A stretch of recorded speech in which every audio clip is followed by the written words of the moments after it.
Hello IGNOU students, welcome back to my channel mastering education today. कल आप लोगों का MSOE 003 का एग्जाम है। तो अगर आप लोग रिवीजन कर रहे हो या आप लोगों ने कुछ नहीं पढ़ा तो आप इस वीडियो को रेफर कर सकते हो। हम लोग क्वेश्चन 1 to 4 ऑलरेडी पार्ट 1 में डिस्कस कर चुके हैं।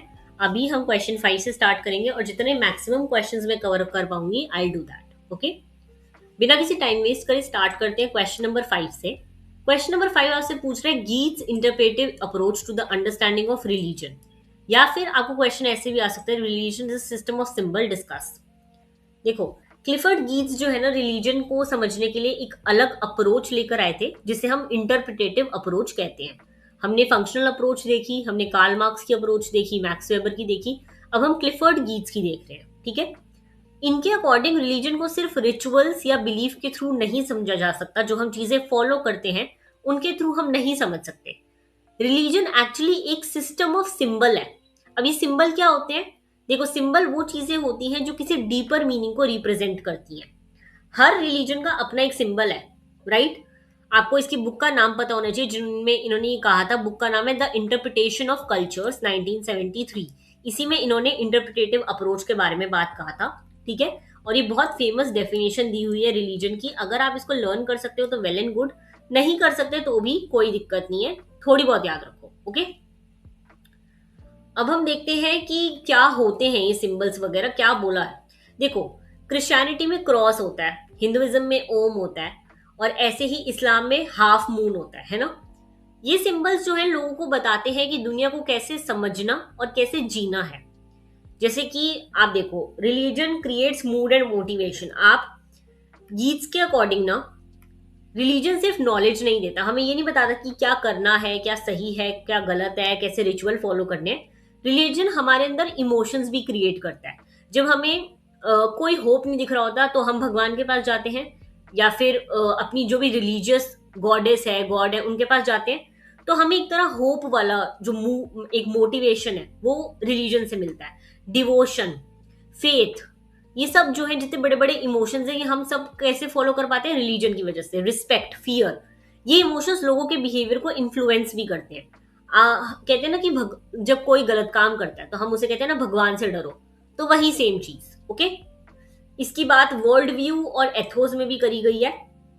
देखो, वर्ल्ड व्यू होता है दुनिया कैसे काम करती है उसके बारे में बिलीफ, यानी कि दुनिया में कैसे क्या होगा क्या नहीं होगा। ठीक है, वहीं हम एथोस की बात करें तो हमें कैसे जीना चाहिए उसके बारे में वैल्यूज को एथोस कहते हैं। ठीक है, रिलीजन दोनों को कनेक्ट करता है कि हम लोग कैसे, दुनिया कैसे काम करती है और साथ साथ हमें कैसे चीजें करनी चाहिए। ओके, तो इन दोनों को कौन कनेक्ट करता है? रिलीजन। इन्होंने थिक डिस्क्रिप्शन की भी बात करी थी गीट्स ने। गीट्स का फेमस मेथड था थिक डिस्क्रिप्शन। ठीक है, इसका मतलब है कि किसी रिचुअल या रिलीजियस प्रैक्टिस को सिर्फ देखना नहीं है बल्कि उसके पीछे का मीनिंग समझना है कि ऐसा क्यों होता है, हम ये चीजें क्यों करते हैं। जैसे कि ट्यूसडे को लोग नॉनवेज नहीं खाते, या फिर थर्सडे को नेल्स नहीं काटते। तो ये सब रिचुअल्स है ना जो हमारे रिलीजन ने सिखा रखे हैं, कल्चर ने सिखा रखे हैं। तो इन चीजों को सिर्फ देखना नहीं है, सिर्फ अंधविश्वास से फॉलो नहीं करना, इनको क्वेश्चन करना है, इनके पीछे का रीजन जानना है। इसे कहते हैं थिक डिस्क्रिप्शन, जो गीट्स ने फॉलो करी थी। ओके, इसको बहुत क्रिटिसिज्म भी मिला था। क्रिटिसिज्म ये मिला था कि लोग जितने भी और सोशियोलॉजिस्ट थे उन्होंने कहा था कि गीट्स ने बहुत ज्यादा सिंबल सिंबल पे जो है फोकस करा है, पावर, कंफ्लिक्ट, ये सब पे फोकस नहीं करा। ओके, तो यही था गीट्स का इंटरप्रिटेटिव अप्रोच कि चीजों को समझो, इंटरप्रेट करना, चीजों को समझना, हर चीज को क्वेश्चन करना, इसी को कहते हैं इंटरप्रिटेटिव अप्रोच। ओके, नेक्स्ट हम आते हैं क्वेश्चन नंबर 6 पे। What is a myth, discuss its social significance और discuss the relationship between myth and religion. देखो, सबसे पहले समझते हैं कि मिथ क्या होता है। मिथ का मतलब है झूठी कहानी नहीं होता। ठीक है, मिथ का मतलब झूठी कहानी नहीं होता। मिथ बहुत बार लोग समझते हैं कि जैसे कि इधर से उधर पास करी गई इन्फॉर्मेशन, लोगों की सुनी सुनाई इन्फॉर्मेशन, ये नहीं होता। सोशियोलॉजी में मिथ का मतलब अलग होता है। ओके, सोशियोलॉजी में मिथ का मतलब है एक ऐसी सेक्रेट स्टोरी जो वर्ल्ड, सोसाइटी या रिलीजन के ओरिजिन को एक्सप्लेन करे, कहाँ से चीजें शुरू हुई थी, उसको जो चीज एक्सप्लेन कर रही है, जो स्टोरी, उसको हम मिथ कहते हैं सोशियोलॉजी में। ओके, अगर हम अलग अलग स्कॉलर्स की बात करें तो एमाइल डर्काइम के अकॉर्डिंग मिथ कलेक्टिव बिलीफ को एक्सप्रेस करते हैं, जो हम चीजें फॉलो करते आ रहे हैं ना हमारे। जैसे मैंने अभी बताया कि थर्सडे को नेल्स नहीं काटने, ये सब, इसको डर्काइम ने मिथ बोला था।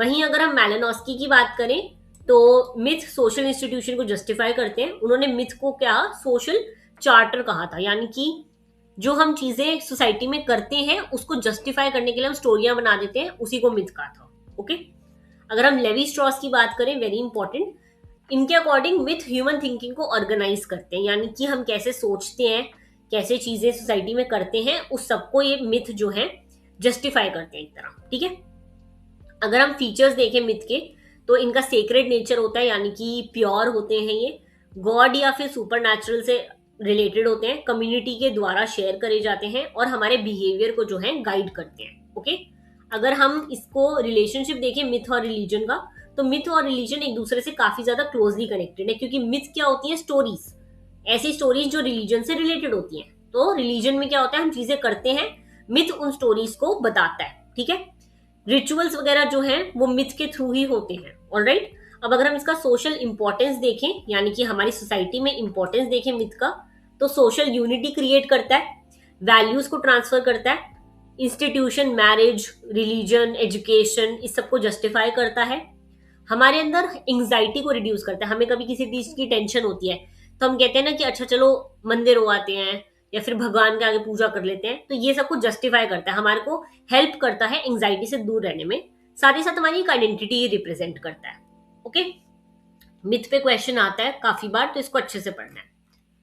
नेक्स्ट क्वेश्चन आता है question number 7, discuss totemism. Very very important question, very important question, हमेशा ही आता है टोटमिज्म पे। ओके, या तो आएगा डिस्कस टोटमिज्म, या फिर आएगा outline Levi Strauss method of the study of totemism, और discuss Durkheim perspective on totemism. देखो, मैं पहले बता देती हूँ टोटमिज्म है क्या। टोटमिज्म ने एक बहुत पुराना रिलीजन है जो बहुत पुराने फॉर्म में था, जब ट्राइबल्स वगैरह बहुत पुरानी कम्युनिटीज थी ना, तब टोटमिज्म फॉलो होता था। इसमें क्या होता था, ये लोग ना एक टोटम बना लेते थे। टोटम कुछ भी हो सकता है, कोई चीज हो सकती है, कोई प्लैनेट, कोई प्लांट हो सकता है, एनिमल हो सकता है, कोई भी ऑब्जेक्ट हो सकता है, और उसको ये सेक्रेड बोल देते थे कि ये भगवान है हमारे लिए। ठीक है, किसी भी, समझ लो कोई प्लांट रख दिया और उसे बोल दिया कि ये पूरी हमारी क्लैन या फिर हमारी पूरी ट्राइब को रिप्रेजेंट करेगा, और इस ट्राइब का ना इस टोटम से बहुत सेक्रेड रिलेशनशिप होता था, क्योंकि ये उसे भगवान की तरह ट्रीट करते थे। ठीक है, जैसे कि एक ट्राइब अपने आप को ईगल या टाइगर से कनेक्ट कर सके तो वो उसी को अपना टोटम बना देगी। ओके, ये था टोटमिज्म।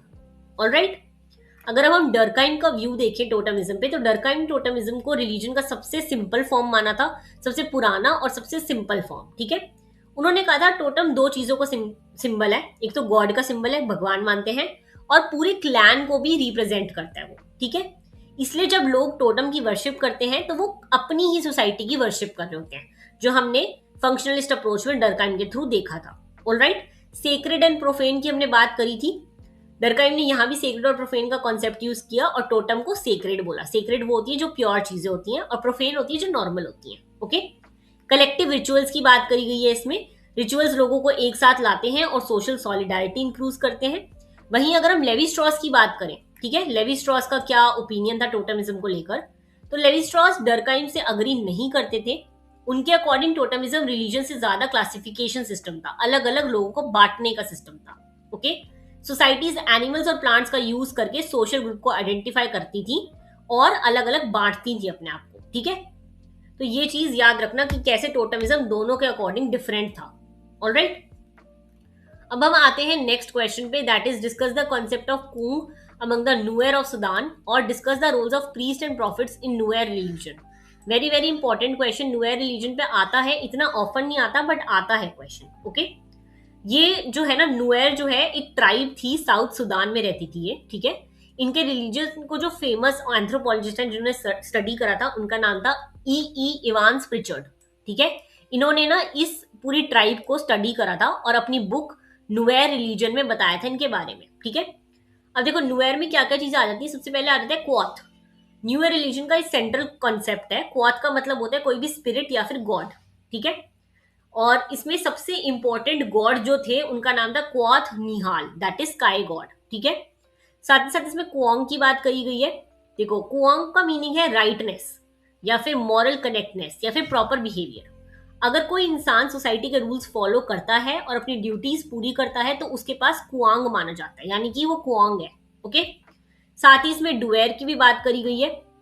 देखो डुएर होता है क्वांग का ऑपोजिट, जो इंसान फॉलो नहीं करता चीजें, गलत काम करता है, मॉरल फेलियर है। ओके, प्रीस्ट वगैरह का बहुत ज्यादा रूल था यहाँ पर इस नुएर सोसाइटी में। एक होते थे अर्थ प्रीस्ट, जिन्हें हम कुआर मुआन कहते थे। ठीक है, इनका काम था सैक्रिफाइसेस को परफॉर्म करना, डिस्प्यूट वगैरह सॉल्व करना और कम्युनिटी और स्पिरिट्स के बीच में मीडिएट करना। ठीक है, प्रॉफिट्स का भी बहुत ज्यादा रोल था यहाँ पर। ठीक है, प्रॉफिट्स नुएर लैंग्वेज में गुक कहा जाता था, इन्हें गुक। ओके, यहाँ पे दे रखा है। और इनका डिफरेंस क्या था, प्रीस्ट जो है वो पैदा होते, जो कास्ट में पैदा हुए तो वो प्रीस्ट बन गए। वहीं अगर मैं प्रॉफिट की बात करूं तो प्रॉफिट जो है डिवाइन इंस्पिरेशन, यानी कि वो भगवान के भेजे हुए एक इंसान थे। ठीक है, प्रॉफिट जो है क्राइसिस के टाइम लोगों को गाइड करते थे जब कुछ बुरा हो रहा होता था सोसाइटी में। ठीक है, इनके में सैक्रिफाइस और रिलीजियस प्रैक्टिस फॉलो होते थे। नुएर रिलीजन में सैक्रिफाइस बहुत ज्यादा इंपॉर्टेंट थे। मोस्टली जो है ये लोग गाय, बकरी, भेड़ इन सब का सैक्रिफाइस करते थे। किसके लिए? प्रोटेक्शन के लिए, हीलिंग के लिए, हार्मनी के लिए, या फिर भगवान से माफी मांगने के लिए। ओके, तो अगर मैं बेसिकली बताऊं, नुएर रिलीजन जो था मोरालिटी, स्पिरिट्स और कम्युनिटी लाइफ पे बेस्ड था। और कुआंग जो है सोशल हार्मनी और राइट बिहेवियर का सिंबल थे। जबकि प्रीस्ट और प्रॉफिट जो है रिलीजियस लाइफ को गाइड करते थे कि कैसे आपको आगे अपनी लाइफ स्पेंड करनी है। ओके, तो हमने ये 8 क्वेश्चन तक यहाँ पे डिस्कस कर लिया है। आगे के क्वेश्चंस देखो, सेक्युलरिज्म वेरी इजी। सेक्युलरिज्म क्या होता है आप लोगों ने ऑलरेडी पढ़ा होगा। सेक्युलरिज्म का बेसिकली मीनिंग अगर मैं कहूँ कि सारे रिलीजन को इक्वल रिस्पेक्ट देना, सारे रिलीजन जो है प्राइवेटली फॉलो होंगे। सेक्युलराइजेशन एक प्रोसेस होता है जिसमें जैसे जैसे सोसाइटी मॉडर्न होती है रिलीजन का इन्फ्लुएंस कम होने लगता है। रिलीजन आप अपनी पर्सनल लाइफ तक रखोगे, बाहर पब्लिक लाइफ में आप रिलीजन का डिस्प्ले नहीं करोगे। ओके, यही बेसिकली सेक्युलरिज्म कहलाता है। Peter Berger view that religion is a world ordering activity इतना इंपॉर्टेंट नहीं है, इसको आप छोड़ सकते हो। पीटर बर्जर पे इतना क्वेश्चंस नहीं आते जितना मैंने देखे हैं। Socio historical background of the emergence of Buddhism, very easy. ये क्वेश्चन जरूर करके जाना, बहुत इजी क्वेश्चन है बुद्धिज्म वाला। ठीक है, 8 फोल्ड पाथ आ जाएगा इसमें, 4 नोबल ट्रूथ वाला कॉन्सेप्ट आ जाएगा, ये सब। ऑलराइट, बाकी और जितने भी क्वेश्चंस हैं आपको पढ़ के जाने हैं सब कुछ। इस पूरे पीडीएफ को अच्छे से करके जाना है अगर आपको एक अच्छा स्कोर करना है अपने पेपर के लिए। ठीक है, अगर आप कहोगे तो मैं आगे क्वेश्चन भी एक्सप्लेन कर दूंगी, लेकिन अभी के लिए इतना ही। अगर आप लोगों को ये वाला पीडीएफ चाहिए हो तो आप नीचे दिए गए लिंक पर, टेलीग्राम लिंक पे मेरे को कॉन्टैक्ट कर सकते हो। बाकी all the very best for your exam. मिलते हैं नेक्स्ट वीडियो में। Thank you so much.